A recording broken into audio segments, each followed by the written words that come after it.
Hello po mga kapatid, inaanyayahan ko po kayo muli na makipag-aral sa akin sa salita ng Diyos sa pamamagitan ng programang ito, Jesus is Coming Very Soon. Ang gusto ko pong i-share sa inyo ay itong pinamagatang kong sabi dito, why we need to believe the gospel of God. Bakit kailangan natin na maniwala sa gospel of God o ebanghelyo ng Diyos? Itong ebanghelyo ng Diyos ay ibig sabihin na magandang balita tungkol sa ating Panginoong Hesu Kristo. At itong magandang balita tungkol sa ating Panginoong Hesu Kristo ay sabi doon na siya ay naipako sa cross at namatay sa cross. At doon sa cross ay ibinuhos niya ang kanyang dugo upang tubusin ang kasalanan ng tao. Ganito ang nangyari sa ating Panginoong Hesus nang siya ay nakapako doon sa cross, na mababasa natin sa Bible na noong nakapako ang Panginoong Hesus Kristo ay itong mga sundalo ng Romano ay tinusok o sinaksak o tinusok ang dibdib ng Panginoong Hesukristo at doon ay bumuhos ang kanyang maraming dugo, at hindi lang dugo ang bumuhos sa kanya, ay mayroon pang kasamang tubig. At alam nyo, itong tubig na sumama sa dugo na naibuhos sa dibdib ng ating Panginoong Hesus ay ibig sabihin sinisimbolo itong salita ng Diyos. Pero itong naibuhos na dugo ng ating Panginoong Hesus ay sabi sa Bible na itong dugo ng ating Panginoong Hesus ay siya ang maghuhugas sa kasalanan ng mga tao kung ang mga tao ay lumapit sa ating Panginoong Hesukristo at tanggapin siya na tagapagligtas sa kanilang buhay. So ito ang salita ng Diyos, sapagkat sabi doon sa Hebrew ay kung wala ang pagbuhos ng dugo ni Kristo ay walang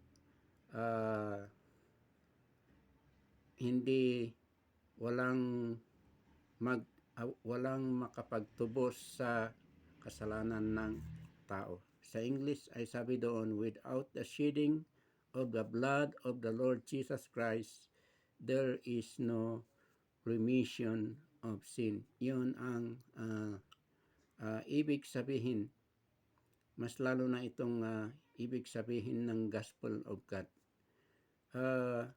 Kung matatandaan ninyo doon sa Gospel ng Mark chapter 1 verse 1, sabi doon, the beginning of the gospel of the Lord Jesus Christ, the Son of God. Sabi doon, iyon ang simula ng ebanghelyo, ang simula ng ebanghelyo ng ating Panginoon Hesukristo, o ang simula ng mabuting balita tungkol sa ating Panginoon Hesukristo na siyang anak ng Diyos. Kung bakit yon ang nasabi doon sa Mark chapter 1 verse 1 ay sapagkat itong mga gospel ay sinalita ang buhay ng ating Panginoong Hesus, kung ano ang ginawa niya noong siya ay pumunta dito sa mundo, ano ang ginawa niya sa mga tao, ano ang itinuturo niya, ano ang trabahong ginawa niya, kung paano siya kinamot yung mga taong may sakit, kung paano siya uh, uh, kung paano siya binuhay yung mga patay, at kung paano siya he comforted those who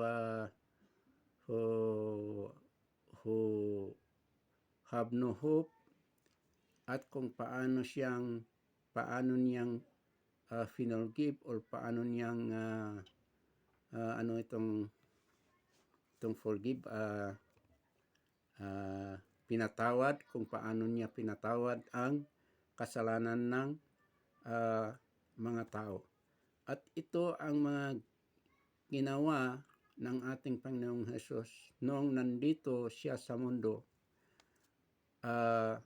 Bagamat marami pang mga tao, mas lalo na yung mga Hudyo, na parang nainggit sila sa ginagawa ng ating Panginoon Hesus at hindi pa sila naniwala. Pero iyon ang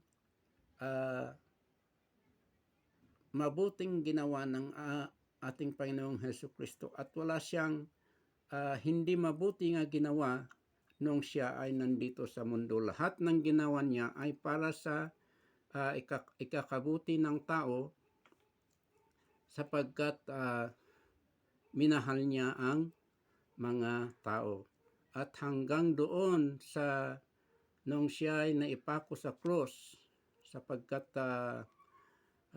alam niyo ang itong, sabihin natin, itong malalim na dahilan kung bakit siya ay ipinangako ng mga tao, ay sapagkat sa trabaho kasi ni Satanas, itong kaaway ng tao na ni Satanas, na ayaw si Satanas, siya ang pinaka-worst na enemy ng tao at pinaka-worst na enemy ng Diyos. Kaya't kung bakit si Satanas ay ayaw niya ang taong maligtas, ay ito ang ang pinakailalim na rason, sapagkat ang tao kasi ay na-create or nagawa sa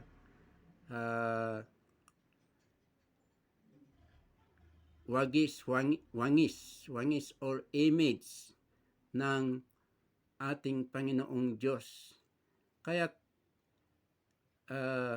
sa dahilan nito na ang tao ay nagawa sa wangis o image ng Panginoon Diyos, ay ito ang dahilan kung bakit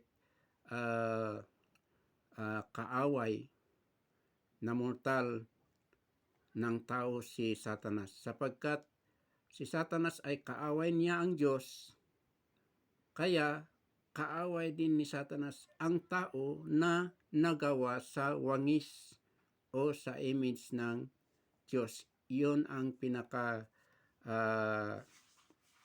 number one dahilan kung bakit kaaway ni Satanas ang tao. At kaya ayaw niya na ipakita ng Panginoong Hesus sa tao ang magandang gawa, kaya't gusto niyang mamatay ang ating Panginoong Hesukristo. Pero sa kabila doon ay ang pagkapako ng ating Panginoon Hesukristo ay it turned out for the good of humanity. Instead of being a failure or being a destruction to the people, But God the Father turned it out for the good of humanity. Kaya't nung naipako siya doon sa cross ay itong mga Roman soldiers ay tinusok ang kanyang dibdib at sabi ng Bible ang uh, ang uh, ang dugo ay bumuhos sa kanyang dibdib at mayroon pang kasamang itong tubig. At kung bakit kung bakit may kasamang tubig ay itong tubig na lumabas sa dibdib ng ating Panginoon si Kristo ay isinisimbolo ang salita ng Diyos na itong salita ng Diyos ay itong tubig na pwedeng maghugas sa dumi ng tao. At itong dugo din ng ating Panginoong Hesukristo ay naibuhos upang takpan ang kasalanan ng tao. Iyon ang dahilan. Sapagkat sabi ng Bible, kung walang pagbuhos ng dugo ng ating Panginoon Hesukristo ay walang kapatawaran ng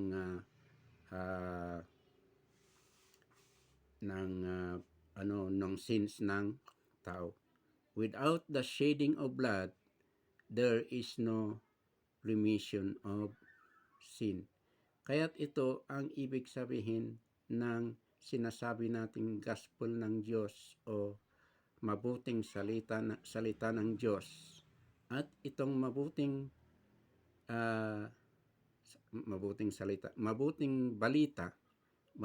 balita ng Diyos. At itong mabuting balita ng Diyos ay tungkol sa kung ano ang ginawa ng ating Panginoong Hesukristo nung pumunta dito sa mundo hanggang sa doon sa kamatayan niya doon sa Bantay Kalbaryo. At kaya't ang topic natin dito ay sabi dito, why we need to believe the gospel of God. Kung bakit kailangan maniwala tayo sa mabuting balita ng Diyos. At dito ay gusto kong i-point out sa inyo ang few things or few reasons kung bakit kailangan ang tao ay maniwala sa gospel ng Diyos. At mga kapatid, bago akong magpatuloy ay gusto kong mag-share sa inyo ng isang kanta na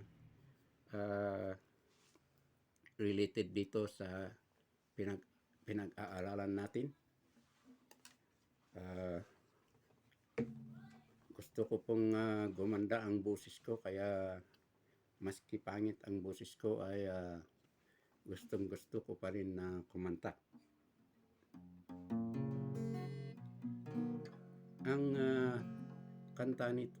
kantang ito ay ang pamagat ay Tell Me Why.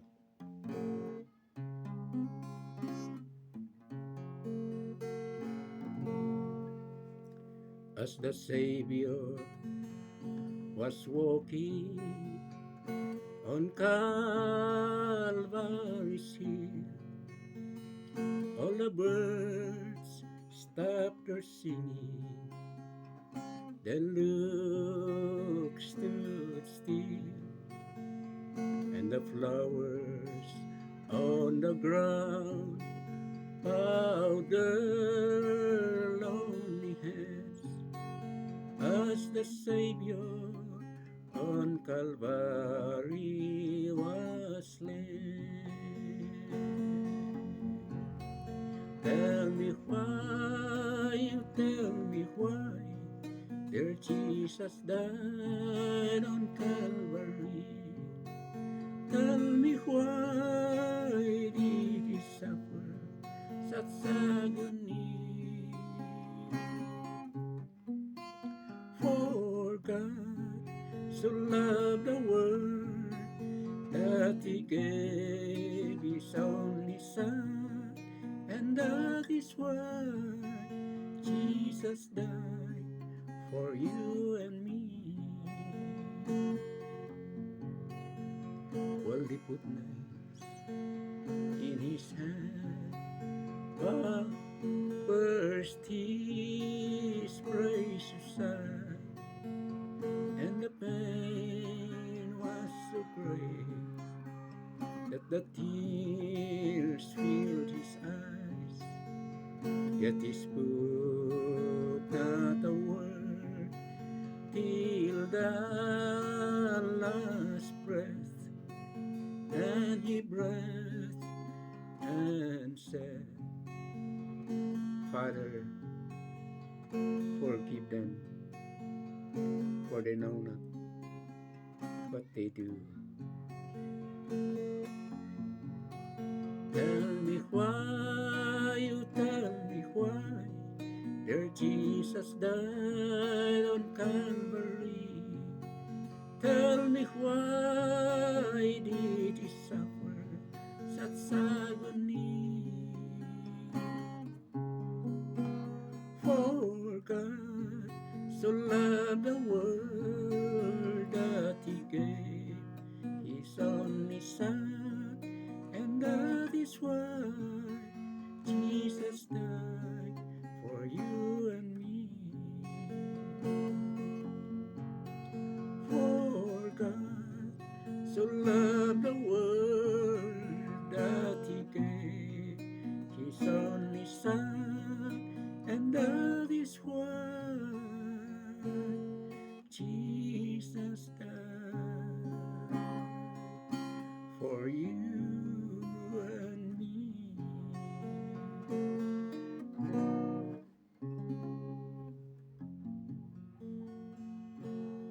Maraming salamat po. So, gusto kong i-point out sa inyo ang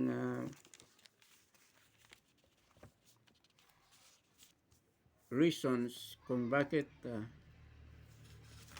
tingnan ko nga itong piyako.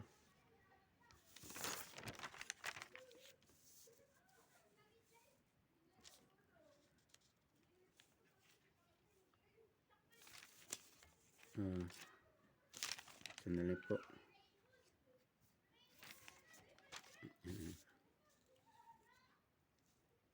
So, excuse me.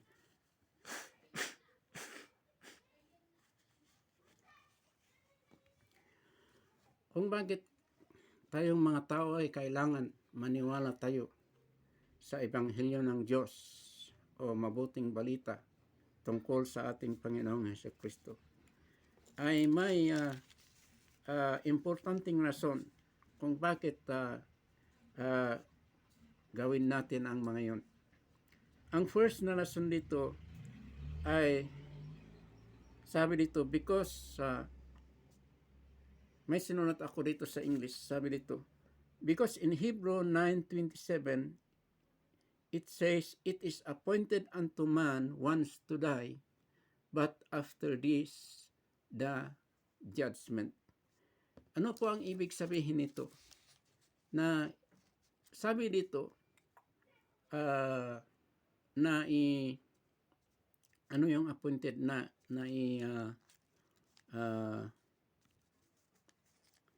nakalimutan ko na yung Tagalog ng appointed. Alam ko naman na maintindihan nyo.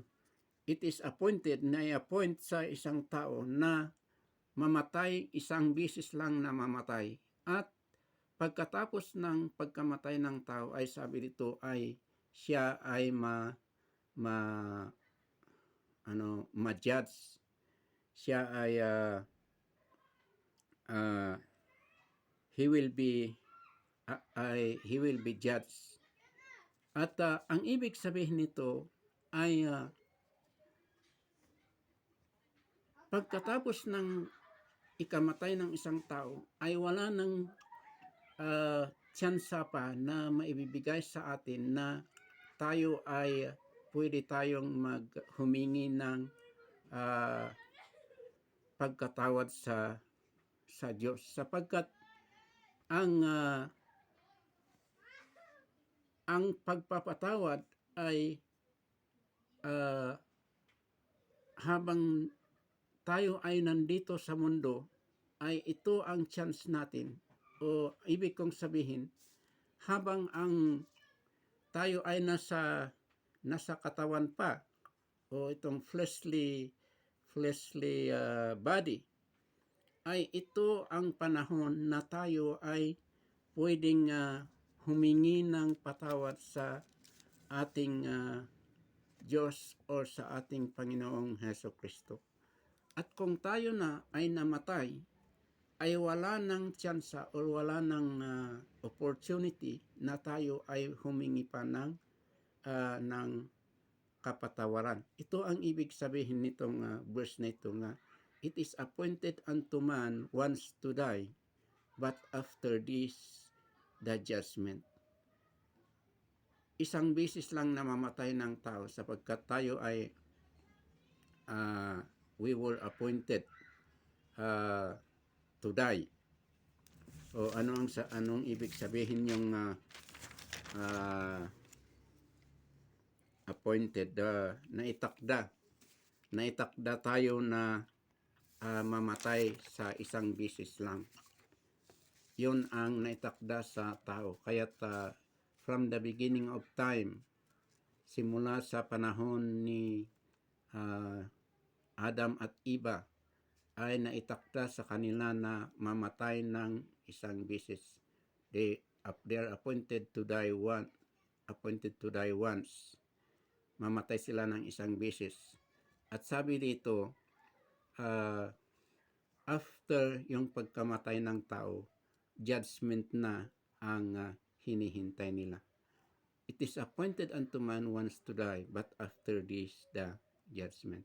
Kaya ibig sabihin nito na kung ang isang tao ay mamatay na dito sa mundo at haharap sa Panginoon Diyos o sa Diyos, siya ay ma-judge na kung ano ang ginawa niya sa kanyang buhay. Kung siya ay humingi ng kapatawaran, siya ay naniwala sa ating Panginoon Hesus Kristo o hindi. Yon ang ibig sabihin nitong verse nito. Kaya't sa following verse ay sinabi din doon na for this reason, Christ offered himself once for the remissions of the sins of the people. Sapagkat ito ang katotohanan na ang tao ay mamatay ng isang beses lang, once and for all. Ang ating Panginoon Jesus din ay namatay once and for all. Siya ay namatay at inibinigay niya ang kanyang buhay para tubusin niya ang buhay niyong mga maraming taong humingi sa kanya o maniwala sa kanya. Ito ang ibig sabihin ng salita ng Diyos. At kung maliban sa kay ating Panginoon Hesus Kristo ay wala ng kaligtasan pa na makukuha ng isang tao. Kaya't ang ating subject ay sinasabi ito, why we need to believe the gospel of God. Bakit kailangan nating maniwala sa Ebanghelyo ng ating Panginoong Hesus Kristo? Sapagkat kung tayo ay mamatay, wala ng kaligtasan na may offer sa tao, kundi judgment na ang ating hinihintay. So, iyon ang ibig sabihin ng verse na ito. Ikalawa, mga kapatid, ay ito,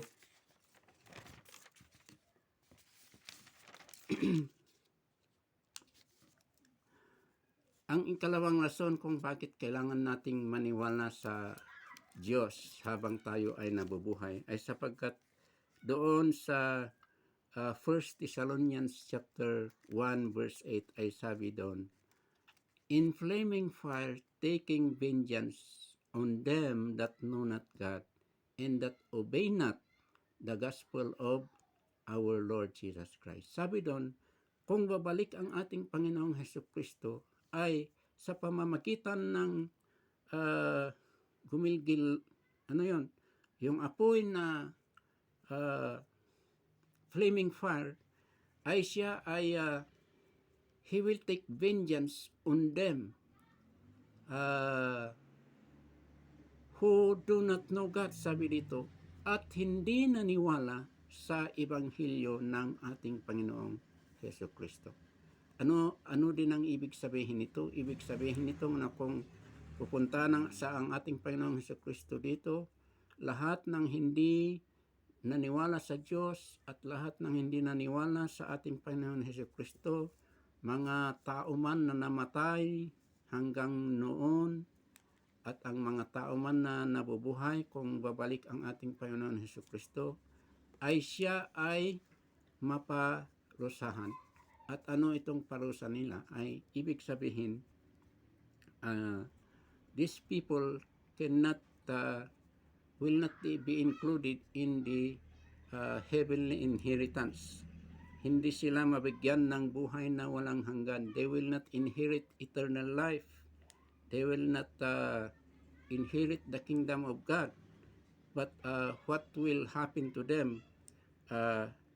They will be judged, or they will be excluded from the salvation of our Lord Jesus Christ. Ito ang ibig sabihin ng judgment na ito na gawin ng ating Panginoon Hesus Kristo kung siya ay babalik dito sa mundo.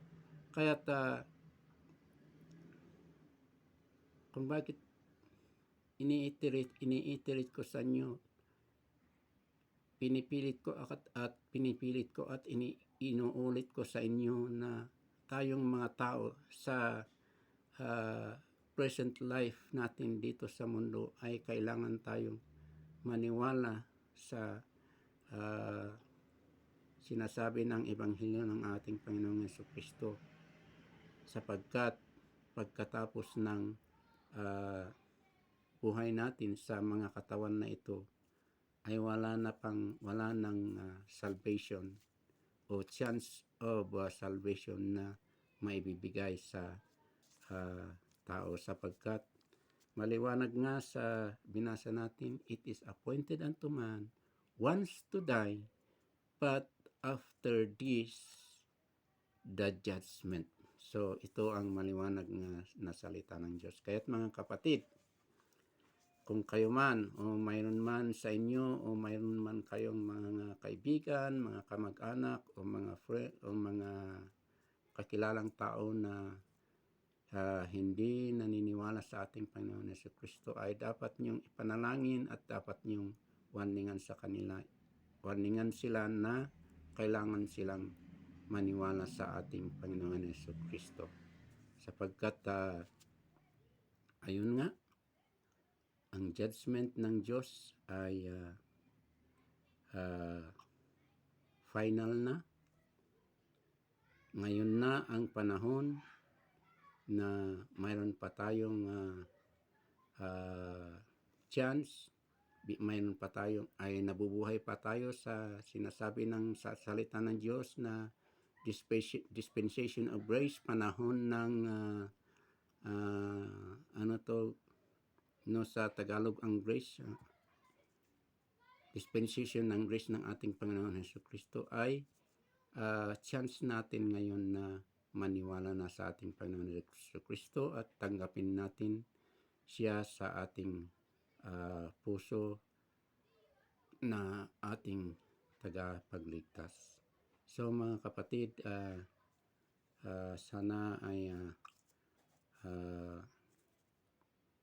mayroon sa inyo na mag-realize ng message na ito, maski man may isa lang sa inyo na mag-realize ng message na ito, at you realize the truth and you believe on the Lord Jesus Christ. God will really bless you.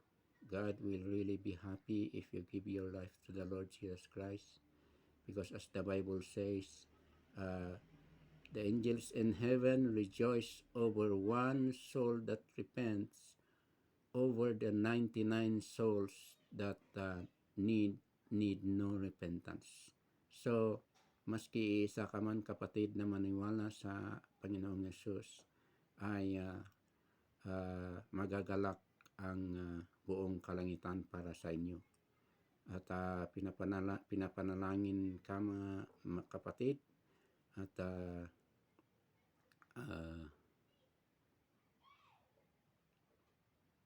God will really ibuhos talaga ng Diyos ang kanyang mercy, ang kanyang mercy sa inyo, kapatid. Dito lang tayo mga kapatid, at ako po ay tuloy na nananalangin para sa inyo. God bless you. Thank you very much. And so, gusto kong sabihin goodbye, at hanggang sa muling pagpipresent ko sa inyo ng salita ng Diyos. Salamat po.